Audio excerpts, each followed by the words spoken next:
أعوذ بالله من الشيطان الرجيم بسم الله الرحمن الرحيم اللهم أعز الإسلام والمسلمين اللهم أعز الإسلام والمسلمين وأذل الشرك والمشركين السلام عليكم ورحمة الله تعالى وبركاته mun assasa wanga taro na manema labarai domin na farko mu gode ma Allah azza wa jalla madaukakin sarki wanda ya kyautata muna rayuwarmu ya kuma ba mu a yau ba tare da wani matsala ba.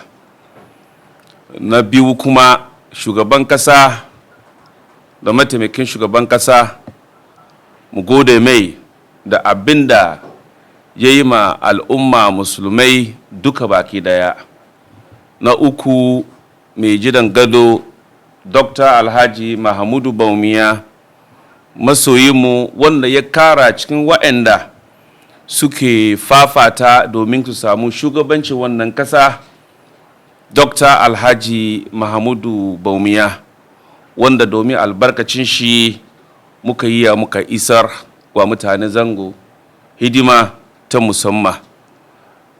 Na biyu kuma mu tunasar da jama'a musulmai duka baki daya wanda suke jina a yi la'akari da babban zabe da yake gabanmu in Allah ya so ya yarda ranar Asabar 7th December 2024 wanda fatanmu ne a yi a kafa babban tarihi wanda tun lokacin Kwame Nkrumah ba taba kafa wannan tarihi ba, domin in Allah ya so ya yarda muka samu mataimakin shugaban kasa musulmi na farko mutum tudu mutumin Zango wanda Allah zai ba shi dama ya shugabanci wannan kasa.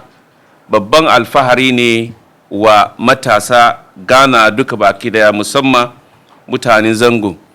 Ba zan iya manta da limamai Dr. Nuhu Sharutu ba da irin hidima da shi kuma yake baiwa al'umman musulmai da kan da yarka mu duka as yaran shi.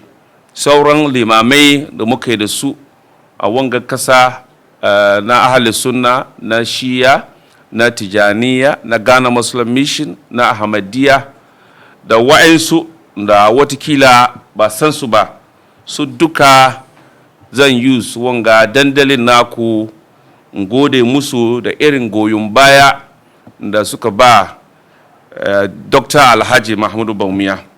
Matasa na Zango su ne gimshikin Zango, ba za a iya a manta da su ba, domin a kasan ga in ka shiga Zango ko ina matasa suke da yawa, domin gobe in Allah ya so ya yarda nasu ne, ba za a iya manta da su ba. Umarninmu magajiyoyi da magajai su duka kuma sun taka rawan gani sosai a cikin hidiman da muka baiwa ma al'umma musulmai duka baki daya.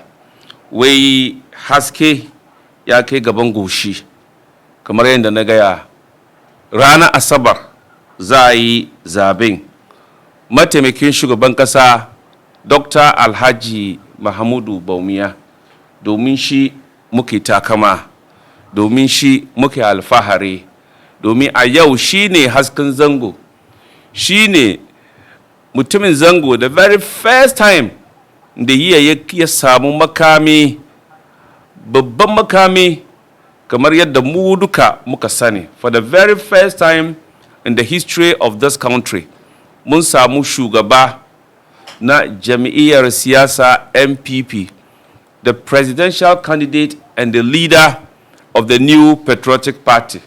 A cikin wannan political party mu duka mun san cewa wa'anda ba su sallah su suke da yawa makwabtanmu, amma duk da wannan da mataimakin shugaban kasa ya takara su duka sun ba shi goyo baya, Allah kuma ya saya bayan shi ya samu nasara. Shi sa a yau shine the presidential candidate of the new patriotic party.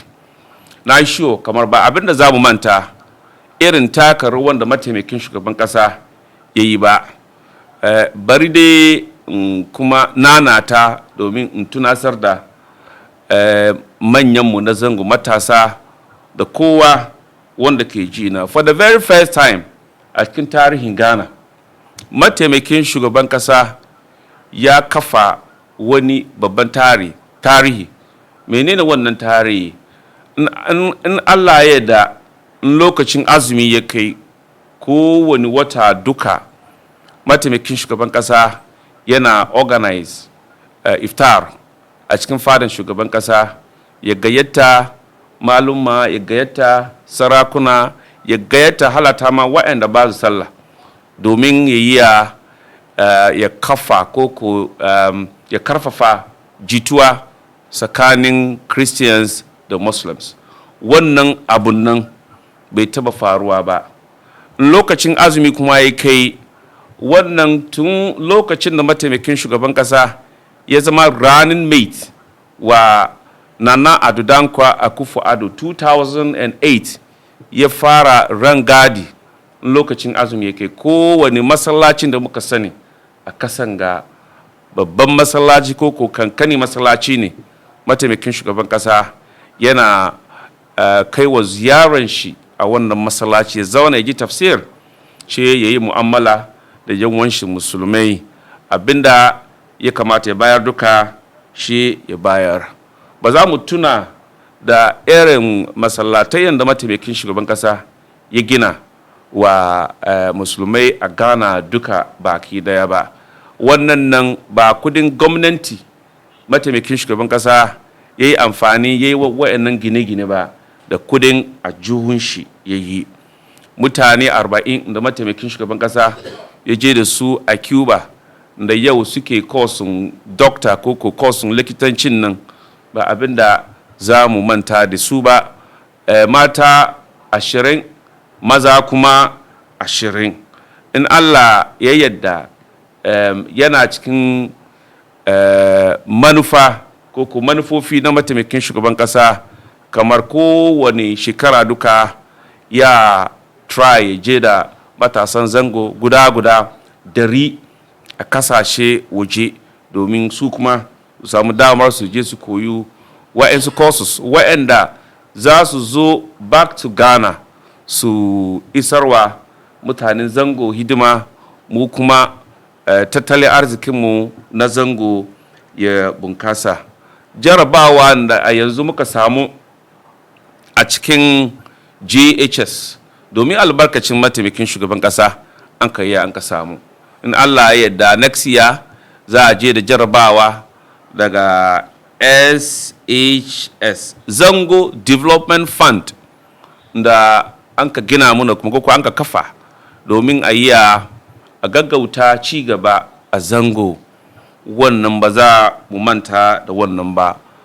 Bugu da kari Arabic Instructors Program, da domin albarkacin mataimakin shugaban kasa an ka samu, bai kamata mu manta da wannan kuma ba. Muna son wa'anga programs ga duka a samu ci gaba, a samu a turance sustainability a cikin wa'anga programs ga duka. Roka muke yi a jefa kuriyan nan a ba mataimakin shugaban kasa. Mu kuma mu yi la'akari kamar yadda na gaya da goyon bayan da makwabtanmu Christians suka ba mataimakin shugaban kasa, tunda su sun kafa muna wanga tsari.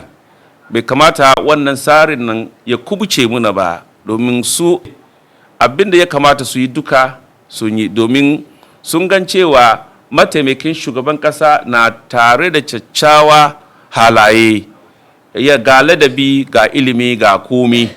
Su sun san cewa in ya samu damar, in ya zama President of the Republic of Ghana, ya bari kasar Ghana ya kai nisa, wani kuma ya shafe mu mutanen Zango.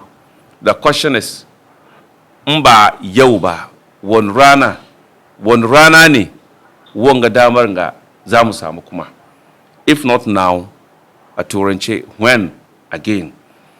Maganarmu na karshe roka muke yi wa manyanmu na zango, maluma, sarakuna da matasa, magazai da magajiyoyi, muna son mu kafa tarihi, sannan mu yi mu kafa tarihi shi dai mun dauki mataki. Allahumma a'izal islam wal muslimin, tun muna yara manyanmu, malumma da sarakuna da umanninmu da ubanninmu suka fara suke wannan addu'a. To lokacin shi kenan 7th December 2024, Allah ya sa a samu doctors da yawa a zango, Allah ya sa mu samu lawyers da yawa a zango, Allah ya sa mu samu other professionals da yawa a zango, domin abin da zai yi ya taimaka wa zango, ci gaban zango a yi a same shi cikin sauki shine mu try mu ilmantar da yaranmu su kuma su kai wurin da mataimakin shugaban kasa ya kai ga. In Allah ya yarda, in ya kafa mana wanga sare, babban daki ne mataimakin shugaban kasa zai bude wa matasa zango duka, don shi muna roka kada mu manta da mataimakin shugaban kasa, domin shi ya taka rawan gani a ganan ga, ya taka rawan gani a zango. Ranan zaben mataimakin shugaban kasa kan kart zaben shine number 1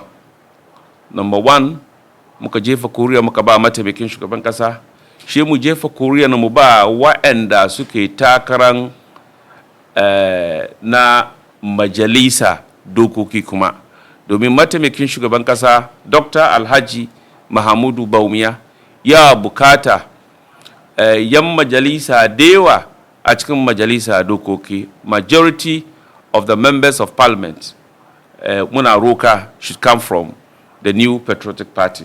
Saboda me? Saboda gwamnati da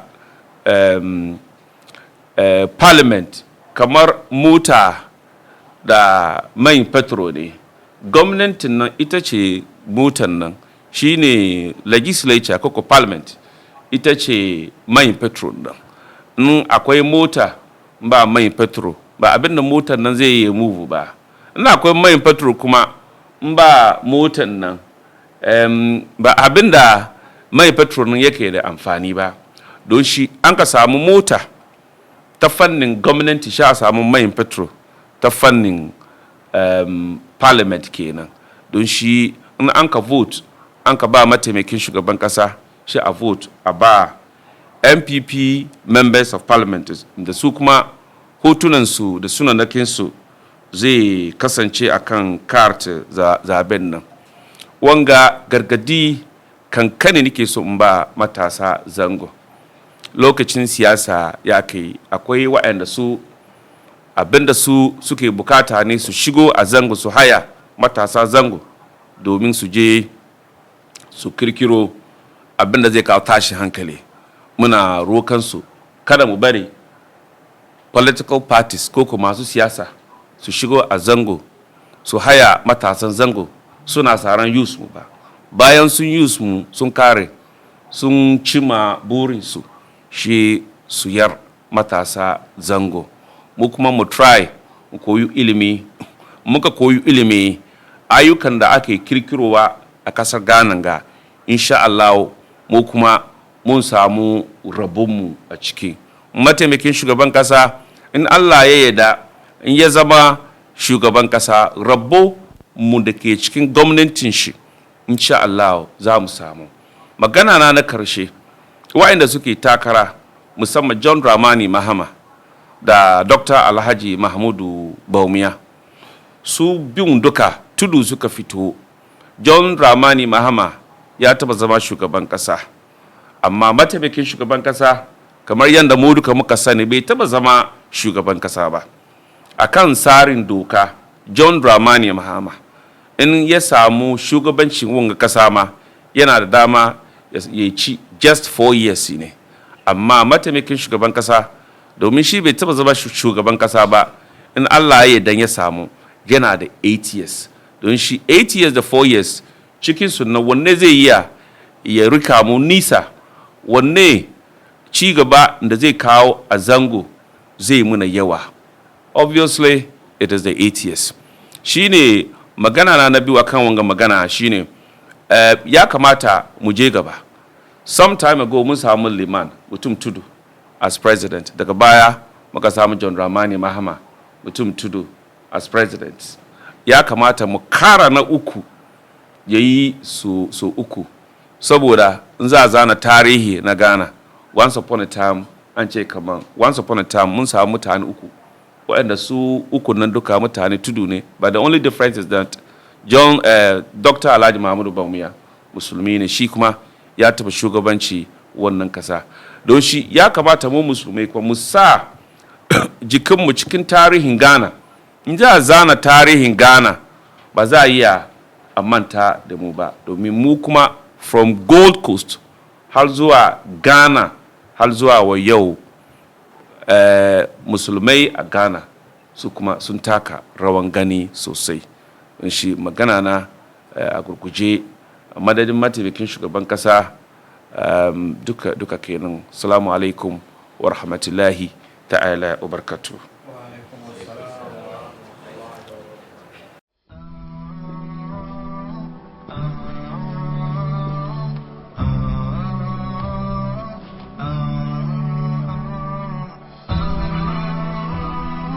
Hafiz TV, unique every day.